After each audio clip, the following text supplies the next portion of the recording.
গ্রামের মেঠো পথে গরুর গাড়িতে যে দুজনকে দেখা যাচ্ছে তারা হলো অনিমেষ ও তার 5 বছরের ছোট্ট মেয়ে রিমঝিম। অনিমেষ চাকরি করে শহরের সরকারি অফিসের এক উঁচু পোস্টে, কিন্তু এখন সে বদলি হয়ে এসেছে এই কালিয়াগঞ্জ গ্রামে। মা রিমঝিম, তোমার কেমন লাগছে মা নতুন জায়গা? অনেক ভালো লাগছে বাবা। এখানে কত বড় বড় গাছ, কত পুকুর, কত মাঠ। অনিমেষের ছোট্ট মিষ্টি মেয়ে রিমঝিম। রিমঝিমের যখন 2 বছর বয়স তখনই সে তার মাকে হারায়, আর তখন থেকেই রিমঝিমের সব দায়িত্ব অনিমেষের। যেহেতু অনিমেষ এক উচ্চপদস্থ সরকারি কর্মী, তাই তার থাকার ব্যবস্থা সরকারিভাবেই হয়েছে। সরকার থেকে গ্রামের শেষ সীমানায় এক বাড়ি তাকে দেওয়া হয়েছে। গ্রামের শেষ প্রান্তে এক বিশাল মাঠের ওপর মাঝারি আকারের এক পাকা বাড়িতে থাকার বন্দোবস্ত করা হয়েছে অনিমেষ ও তার মেয়ে রিমঝিমের। কিন্তু অনিমেষের কোয়ার্টারের থেকে একটু দূরত্বেই রাতজাগা প্রহরীর মতো হাজারো ইতিহাসকে নিজের মধ্যে আবদ্ধ করে দাঁড়িয়ে আছে একটা ধ্বংসপ্রায় দোতলা বাড়ি। বাবা দেখো, ওই বাড়িটা কি ভয়ঙ্কর! দেখে মনে হচ্ছে যেন আমাদের দিকেই তাকিয়ে আছে। ভয় নেই মা, বাবা তো আছে তোমার সাথে, ভয় কিসের? অনিমেষ ও তার মেয়ের খাওয়া দাওয়া ও অনিমেষের অনুপস্থিতিতে রিমঝিমের খেয়াল রাখার জন্য রাখা হয়েছে গ্রামের এক বৃদ্ধা মণিকুড়িকে। তার বয়স প্রায় 60-65। তার শরীরে বার্ধক্যের ছাপ পড়লেও তার কাজকর্ম ও রান্নার কৌশলে তা ভুনাক্ষরেও বোঝা যায় না। ঘরের কাজ ও রান্নার ক্ষেত্রে সে অতুলনীয়। ও মা গো, কি মিষ্টি দেখতে গো তোমাকে! আচ্ছা বাচ্চা, তোমার নাম কি? আমার নাম রিমঝিম।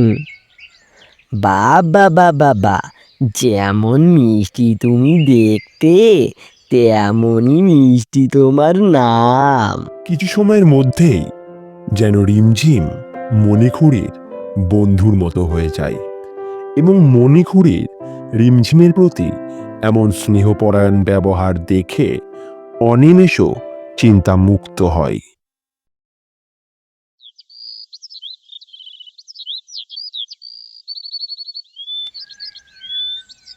শোনো মা রিমঝিম, আমি অফিস যাচ্ছি, তুমি কিন্তু একদম মণিঘুড়িকে জ্বালাবে না। সময় মতো স্নান খাওয়া করে নেবে, ভালো মেয়ের মতো থাকবে, কেমন? বাবা বাবা, তুমি কখন আসবে? তুমি কিন্তু বেশি দেরি করো না। আমার একা একা একদম এখানে ভালো লাগে না। কাজ শেষ হলেই চলে আসবো মা।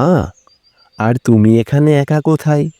এখানে তোমার বন্ধু মণিঘুড়ি তো আছেই। চুপচাপ বসে নিজের মতো খেলছিল রিমঝিম।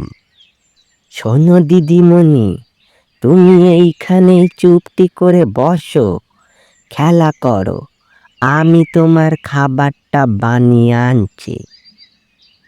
নিজের মনেই খেলছিল রিমঝিম। হঠাৎ করেই ঘরের মধ্যে কোথা থেকে এসে প্রকট হয়েছে একটা লাল বেলুন। রিমঝিমের নজর যায় সেই লাল বেলুনটার ওপর। বাহ, কি সুন্দর বেলুনটা! রিমঝিম বেলুনটা ধরতে যায়। যতই বেলুনের কাছে যায় রিমঝিম, বেলুনটা যেন তার থেকে দূরে সরতে থাকে। বেলুনটার পিছন করতে করতে মণিখুড়ির অগোচরে রিমঝিম বাড়ির বাইরে বেরিয়ে পড়ে। বেলুনটা ভাসতে ভাসতে সেই পুরো বাড়ির সামনেটাই এসে থেমেছে।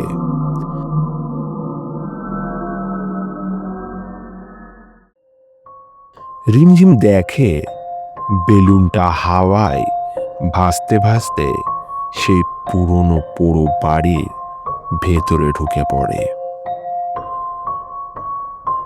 রিমঝিমও বেলুনটার পিছন করতে করতে ঢুকে পড়ে সেই পুরো বাড়িতে।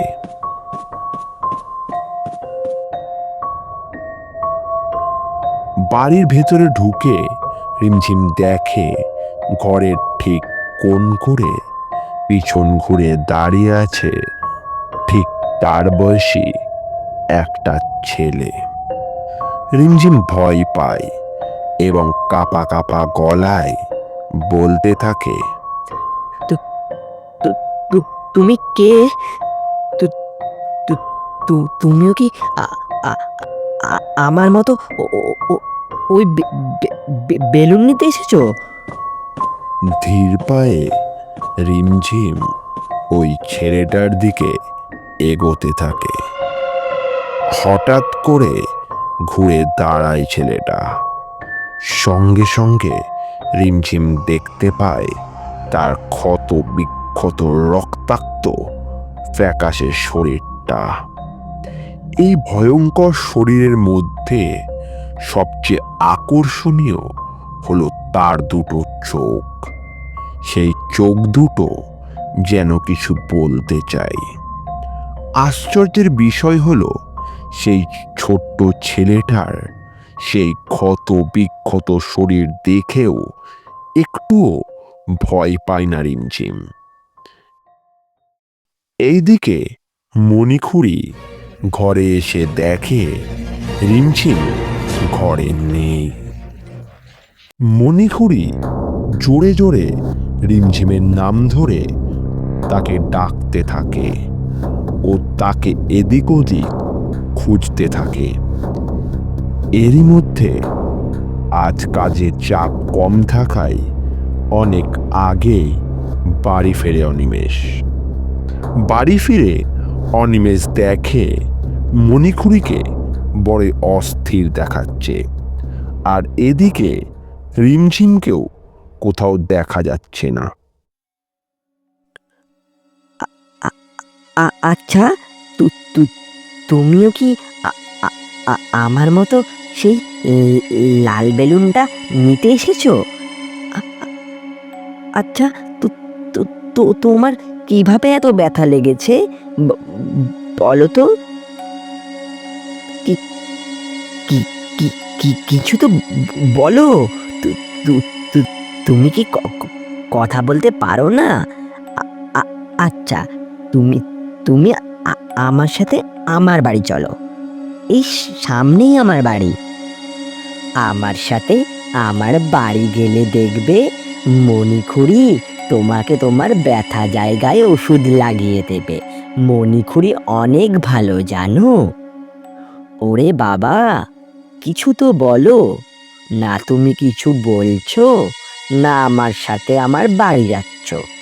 আচ্ছা, তাহলে একটা কথা বলো তো, তুমি কি জানো ওই লাল বেলুনটা কোথায়? রিমঝিমের এই কথা বলা মাত্রই হঠাৎ করে প্রকট হয় সেই লাল রঙের বেলুনটা। আ- আ- আমি তো এই বেলুনটার কথাই বলছিলাম। তুমি কি করে জানলে? আচ্ছা শোনো, তুমি আমাকে বেলুন দিলে, তাহলে আজ থেকে আমরা বন্ধু, কেমন? আচ্ছা, তোমার নাম কি? তোমার নাম তো আমি জানি না। আমার নাম রিমঝিম। আর তোমার নাম?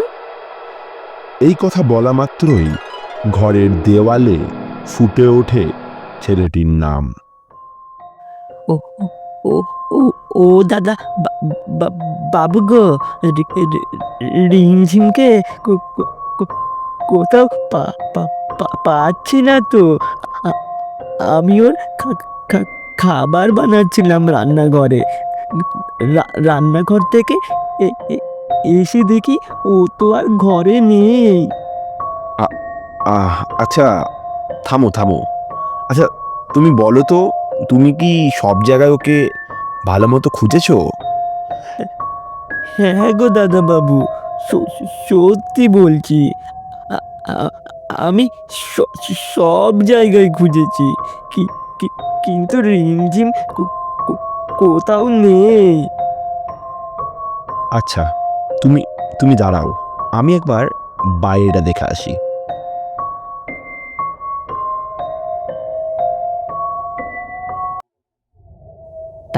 তাহলে আজ থেকে আমরা বন্ধু, বুঝেছো? রিমঝিম, মা রিমঝিম, কোথায় তুই মা? রিমঝিম। এই রে, বাবা মনে হয় আ- আমাকে খুঁজে না পেয়ে ডাকাডাকি করছে। আমি আমি এবার যাই, নয়তো বকা খাবো। আমি আসি, কেমন?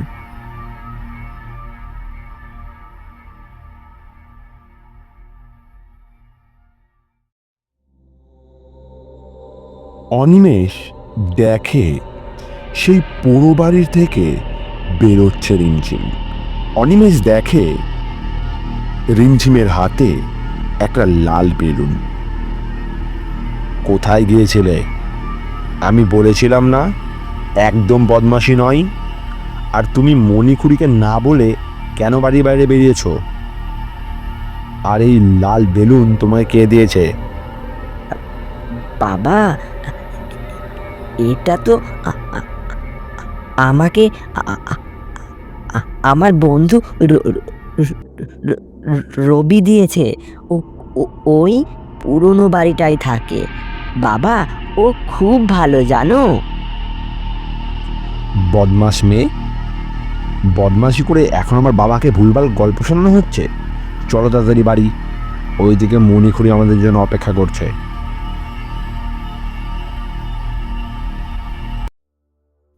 রিমঝিমকে নিয়ে বাড়িতে ফেরে অনিমেষ, কিন্তু রিমঝিমের হাতে ওই লাল বেলুনটা দেখে যেন রক্ত জল হয়ে যায় মণিখুড়ির।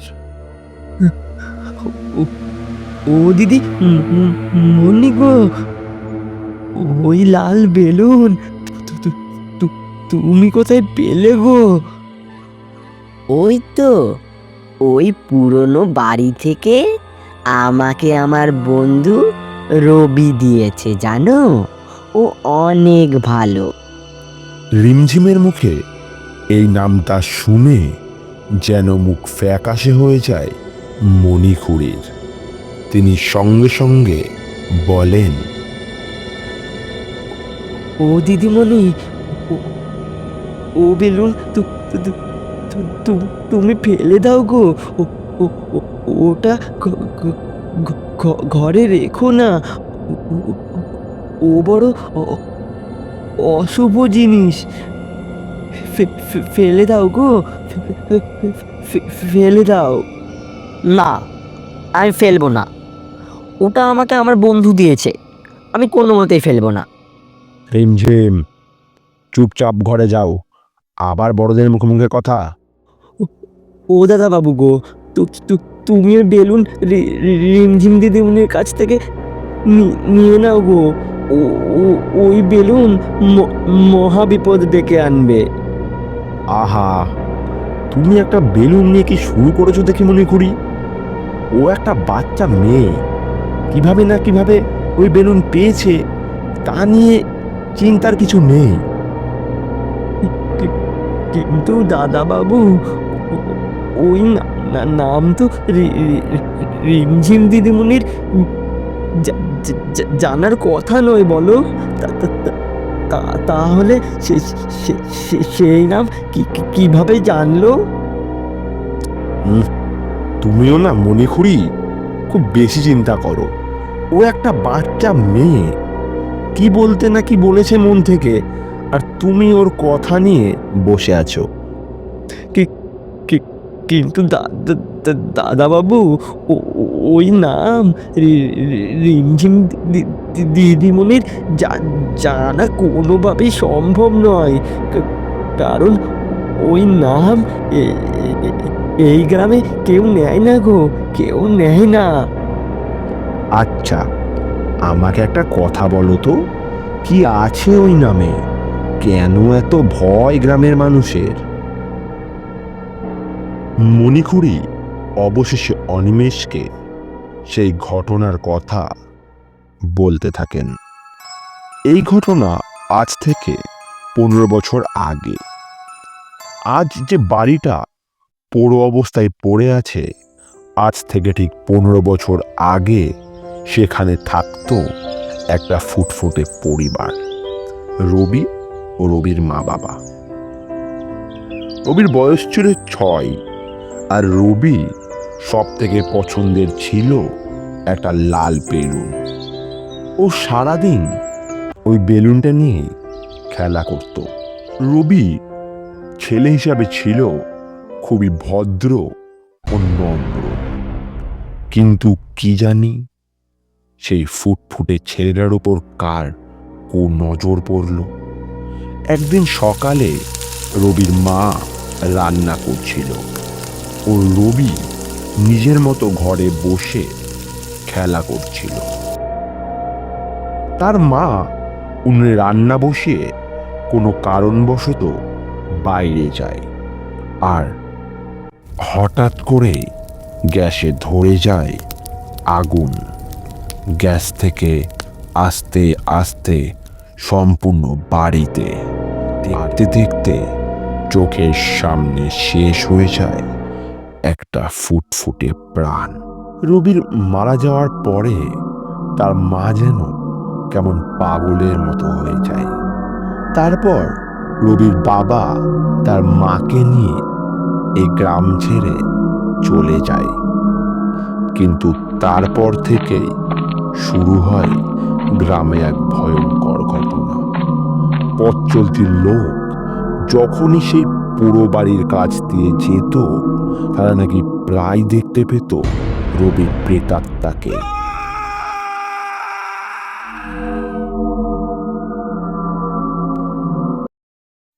তুমিও না মণিখুড়ি পারো বটে।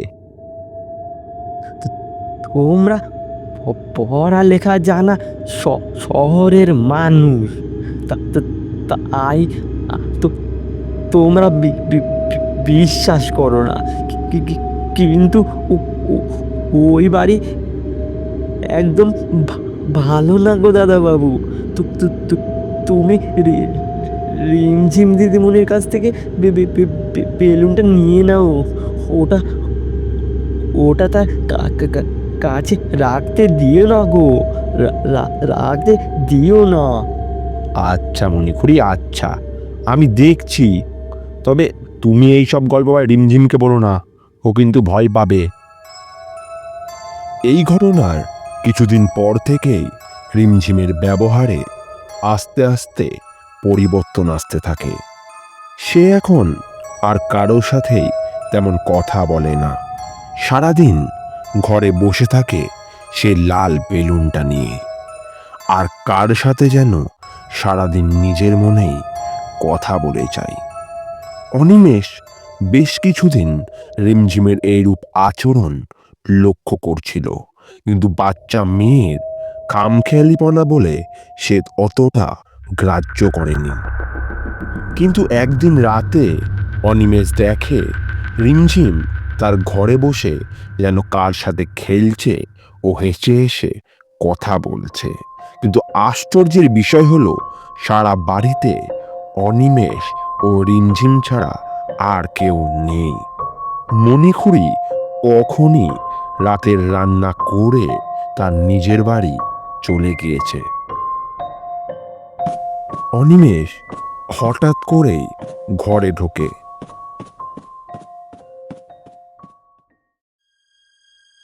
কিন্তু কে কোথায়? ঘরে তো শুধু রিমঝিম। মা রিমঝিম, তুমি কার সাথে কথা বলছিলে? আমার বন্ধু রবি বাবা, ও প্রতিদিন আমার সাথে দেখা করতে আসে, খেলতে আসে। রিমঝিম, কি ভুলভাল বলছো? এখানে কেউ নেই, কোনো রবি নেই এখানে। ওরম বলো না বাবা, রবি কিন্তু সব শুনছে। ও কিন্তু খুব রেগে যাবে। রিমঝিম, আবারও তুমি সেই একই কথা বলছো? এখানে আমি আর তুমি ছাড়া আর কেউ নেই। আছে বাবা, রবি আছে। দেখো, তোমার পিছনে রবি আছে। রিমঝিমের এই কথা বলা মাত্রই অনিমেষ অনুভব করে তার পিছনে কেউ যেন একটা এসে দাঁড়িয়েছে। তার ঠান্ডা নিঃশ্বাস পড়ছে অনিমেষের ঘাড়ে। অনিমেষ ঘুরে দাঁড়ায় আর দেখতে পায় একটা বাচ্চা ছেলের পচা গলা, ক্ষতবিক্ষত শরীর। এই রূপ দৃশ্য দেখে শরীরের সমস্ত রক্ত জল হয়ে যায় অনিমেষের। অজান্তেই তার মুখ থেকে বেরিয়ে আসে আর্তনাদ। কিন্তু এই ভয়ঙ্কর চেহারার মধ্যেও সবচেয়ে আকর্ষণীয় হলো ওই বাচ্চাটার দুটো চোখ। সেই চোখ দুটো যেন কিছু বলতে চায় অনিমেষকে। যেমন হঠাৎ করে হাওয়ার মতো এসে দাঁড়িয়েছিল বাচ্চা ছেলেটা, তেমনি মুহূর্তের মধ্যে হাওয়ায় মিলিয়ে যায় সে।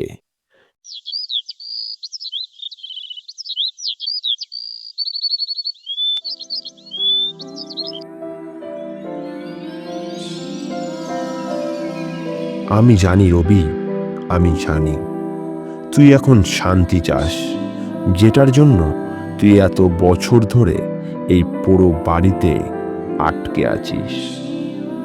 শেষে পুরোহিত রেখে রবির আত্মার শান্তি কামনার জন্য পুজো দেয় অনিমেষ। বাবা, বাবা, দেখো দেখো, রবি, রবি। অনিমেষ দেখে তার থেকে কিছু দূরে দাঁড়িয়ে রবি, কিন্তু এখন সে আর আগের মতো ক্ষতবিক্ষত অবস্থায় নয়। এখন তার চোখে মুখে শান্তির হাসি। শেষ অবধি মুক্তি পেয়েছে সে। আস্তে আস্তে হাওয়ার মধ্যে মিলিয়ে যায় রবির শরীরটা।